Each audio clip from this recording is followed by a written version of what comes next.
move on and talk about Manchester City, Paul, because Guardiola's actually spoken about Ederson's future and has sort of named the fact that it's going to be uncertain for the next few weeks. What are your thoughts and what's his valuation in today's market?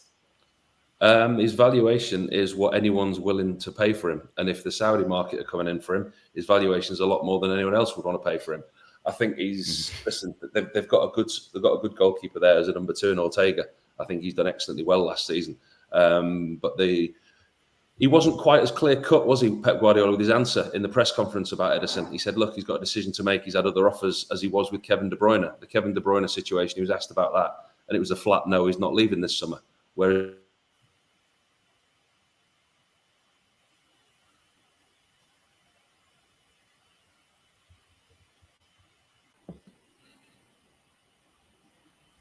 with Ederson, he's 30, and I think going back to my previous point about the manager, he wasn't quite as clear cut as he was with Kevin De Bruyne. Kevin De Bruyne, when he was asked, will he be here? Is he leaving this summer? It was a no, he's not leaving. Ederson was more of he's got a decision to make. I think in Ortega, they've got a very, very good number 2 who could step up and be a number 1. I think there's a lot of feeling inside the Manchester City changing room, among players, among members of staff, that he's more than capable already to be the number 1. They would probably have to bring somebody else in to bolster the ranks. They've obviously got Scott Carson there as a number 3. But I think if Ederson were to go, then it would... I don't think it would cause me a huge problem, in all honesty, because I think Ortega is good enough to step in, and we've seen him in games do that. The way that he plays out from the back, his distribution is arguably as good, if not better, than Ederson's. There was a stat at the early point of last season where Ederson conceded the first shot on target in, I think it was about 8 games in a row, when he was under scrutiny. So, for Pep Guardiola to not be as committal as he was with Kevin De Bruyne, and I think the door's open there for Ederson to go if he does want to go. And now at 30 years old, where he is, he'll still command a decent fee, whereas if end of next season, the season after, he's not going to command a decent fee. But City obviously are not going to let him go cheaply. Pete, as we sort of mentioned there about Kevin De Bruyne, his future has been up in the air, but obviously Guardiola sort of nailed that out. What do we think long term? Are we expecting a bumper contract potentially? Could he go next summer? What's the timeline, do we think, for De Bruyne's future at Manchester City? Yeah, well, the immediate timeline is he's in the final year of his contract at Manchester City. Kevin De Bruyne holds all the aces right now, I think, at the club. That Saudi interest isn't going to go away. There's no doubt about that. They would love to sign Kevin De Bruyne. They were open to doing it in this summer transfer window, but as Pep Guardiola says, he is expecting him to be at Manchester City come the end of the close of the transfer window. The player, we know how important he is to the club. He's the talisman. He was a big miss when he was injured at the start of last season, but he came back and I think he got almost as most assists in the Premier League, even though he had played half the games of anybody else. He's just a world class, Kevin De Bruyne. You know that. You know what you're going to get from him when he is fully fit. He's one of the best players probably ever to grace the Premier League as well, and that's why Manchester City are desperate to keep hold of him. Obviously, they're going to have to plan for the future at some point with him because he's not getting any younger. But while he is still fit, he is a key man in Pep Guardiola's side. De Bruyne is on a huge deal as it is at the Etihad as well. So obviously, if he went to Saudi, he would probably get astronomical money if he did want to move there as well. But I still think he feels he's got enough to offer at the highest level, and I don't think he'd be planning to move to Saudi anytime soon. So I'm sure there will be talks between De Bruyne and Manchester City, probably at the back end of this year, just to see what his plans are. And I don't think there'll be any issues with him signing a new contract. If Kevin De Bruyne wants to stay at Manchester City, I'm sure Manchester City will do everything to keep him. And I still think he's got a few more good years playing at the highest level, playing in the Champions League, competing for Premier League titles, competing for Champions League titles. And he'll still have time to go to the Saudi Pro League if he really wants to later in his career as well. So I think it's all positive for Manchester City. I don't think De Bruyne was in any rush to leave, and Manchester City were in no rush to see him leave either. So he's still a key man for Pep's side, and I think talks will probably be held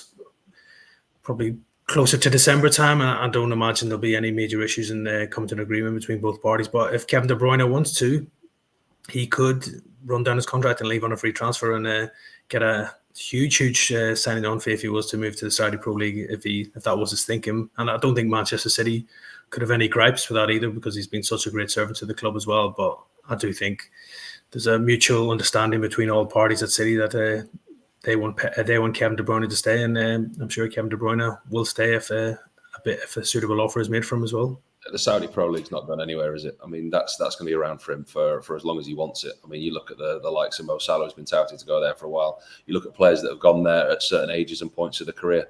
You know, there's a level of talent that the Saudi Pro League have taken, but there's a level of a player that's got a status, and Kevin De Bruyne's status will get him a move to the Saudi Pro League at whatever age he is. I mean, he's so important and so key to that Manchester City team. He didn't play probably as much as he or the manager wanted him to this season, but actually the Saudi Pro League's not going anywhere, and the offer for Kevin De Bruyne will still be there. Paul, picking up on other players, we've seen that Calvin Phillips actually is featured for City during their pre-season tour. What do you make of his future? And there was some talk that Villa potentially want to take him on loan. Would that sort of move potentially suit him to another Premier League team? Any move would suit him. I mean, Pep Guardiola's quite open about it. You know, the way he speaks in press conferences when asked about Calvin Phillips. He obviously got a great relationship with the player. Calvin's the type of lad who's fantastic to have around. He's infectious in the dressing room. He gets his head down. He works hard, never causes a problem. But I think the way that Pep says Calvin knows the situation, basically he's alluding to the fact of he knows his place in the squad. He knows he's not going to start every week. He'll be on the bench. He'll be a bit part player. And he's not at the level that I want, the players that I want to play week in and week out. And that he knows his situation within the squad.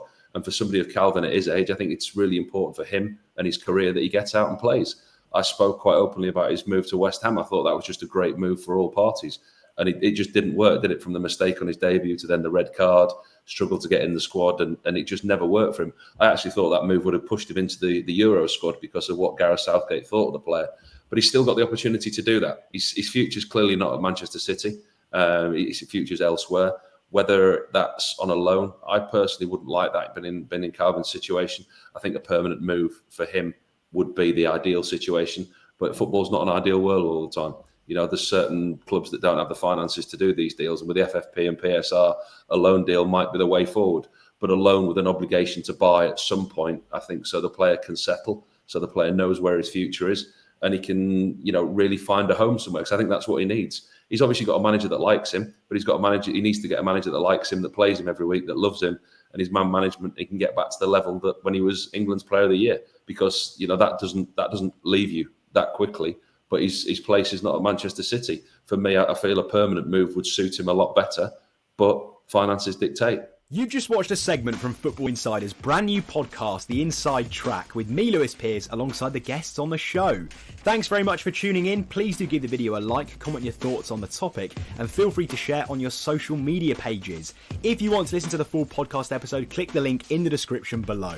Keep your eyes peeled for plenty more content and exclusives here on The Inside Track.